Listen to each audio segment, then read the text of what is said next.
In this part of the project, I'm working on building the walls. But first, I have to measure and cut all the sides to the appropriate sizes.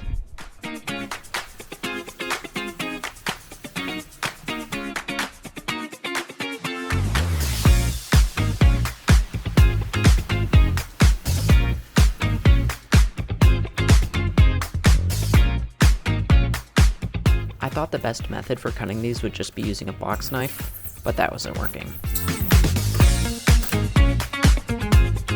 So I ended up trying to use a blade from a hacksaw, but that wasn't working either.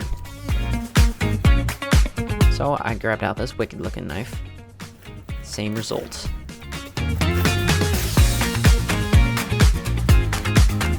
So I had to resort to something else.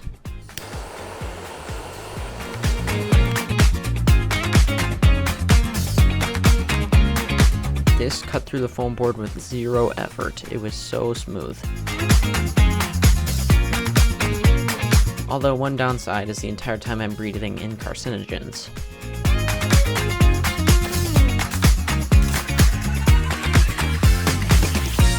This is what it looks like with the box knife. And this is what it looks like with the hot knife. Big difference. See, this would look really good so far if it was supposed to be this way. But the foam is supposed to be a whole inch taller than the wood. Right now, it is dead even. Over on the short end, it's right. But this is a problem. Good thing I got 3 more sheets, though. Right now, it was looking much more like a bike camper. We did still have a few problems that needed to be worked out, but overall, it was looking pretty good. Or at least I thought. So I made a mistake when I was putting together this framing. This whole thing is supposed to be an inch lower. When I was updating the CAD model to include this beam here, I forgot to account for that. There's supposed to be another inch on this post sticking up above it, but there's not, obviously. And because of that mistake, I ended up making the foam the wrong height. It is supposed to be an inch taller than the wood. And so I don't want to have to go back and fix all this, so I'm just going to make the taller area an inch taller. Now it was time to do it all over again, this time the right way.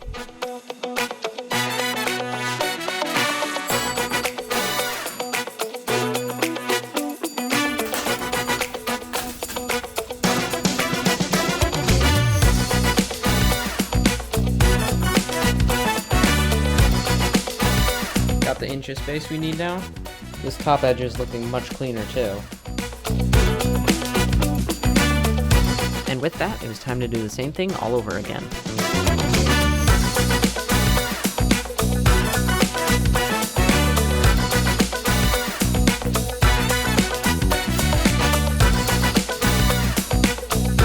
Yes, looks very nice now. Then using the foam from the wall that I messed up, I used it to cut out the back wall. Oh, yes! Then gave it a quick trim to even out the edges. Very nice, very nice.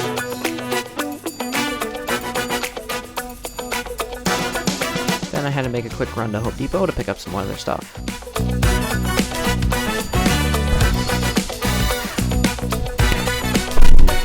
Now we wait. Okay, I've been waiting like 20 minutes and there's been no sign of my order, so... And technically they're closed for curbside deliveries, so I'm just gonna go inside and pick it up. To be clear, I was there like 20 minutes before curbside has closed, so I don't know what the deal was. We're all set. So it's time to head home, and I'll show you what I got.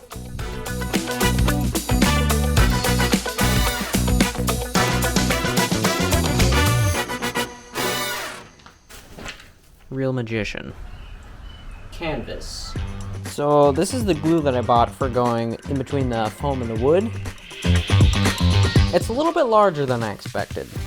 And this is the glue that's going to go on either side of the canvas for the poor man's fiberglass. Because I'm poor. I'm determined that right here is where the window is going to be. At least on this side. Zero effort.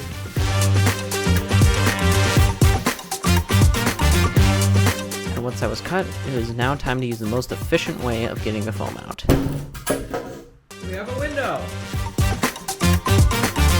Then I traced the window onto the other piece of foam and cut that one out as well, once again being very efficient.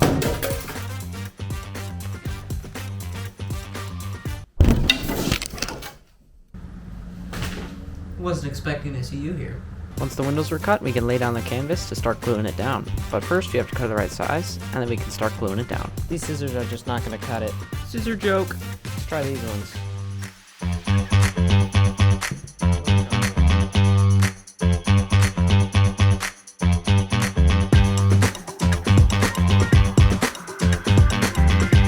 Then, using a plastic scraper, we smoothen out the fabric so there's no wrinkles or bubbles.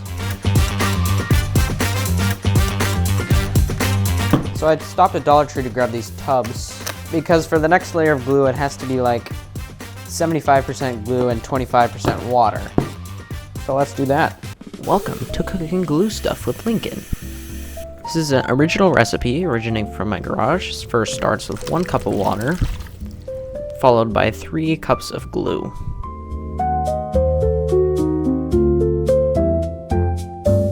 Make sure to scrape as much as possible out of the tub.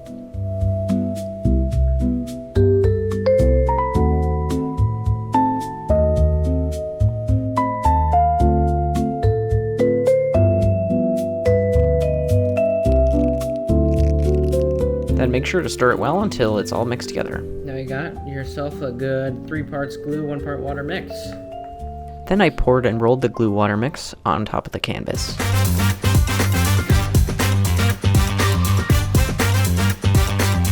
Well, I made the stupid choice of not buying a lid for this, so now we gotta use plastic wrap or something. 24 hours later. Alright, it's been about 24 hours and I think the wall is dry. Listen to this. That is hard. It is a little rough in some spots from like glue blobs or whatever. So I'll probably sand it, and then once I add paint, hopefully that should smooth it out. But now we can go ahead and do the other wall. Let's move this guy. I threw the rest of the canvas in the dryer for a few minutes to get most of the wrinkles out, because we don't want any air bubbles or anything forming after it's glued down. While we're waiting for that, we can mix up some more of that glue water stuff. Welcome back to Cooking Glue Stuff with Lincoln.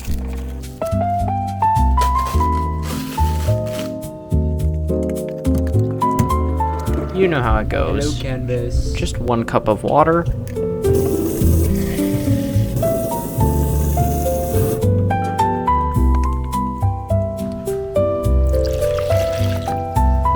Tasty. Followed by 3 more cups of glue.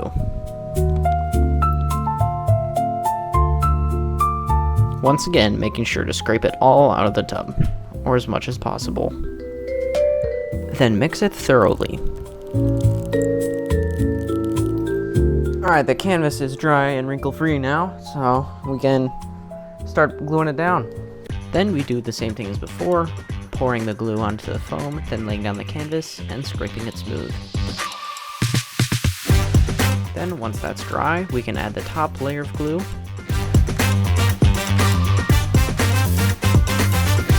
Next, I'm going to add a layer of this waterproof latex-based paint made for exterior surfaces. First, I gotta mix it up nice and well.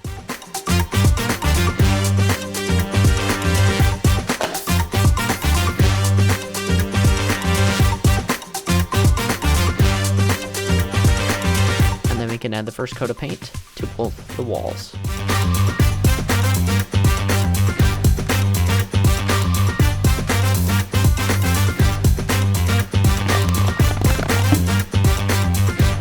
Then I added a second layer.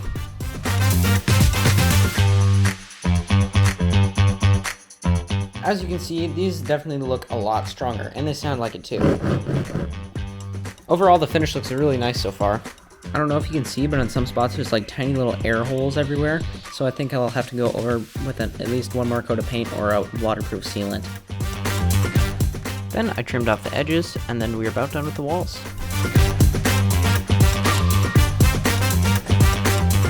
Now we can start trimming the rest of the edges.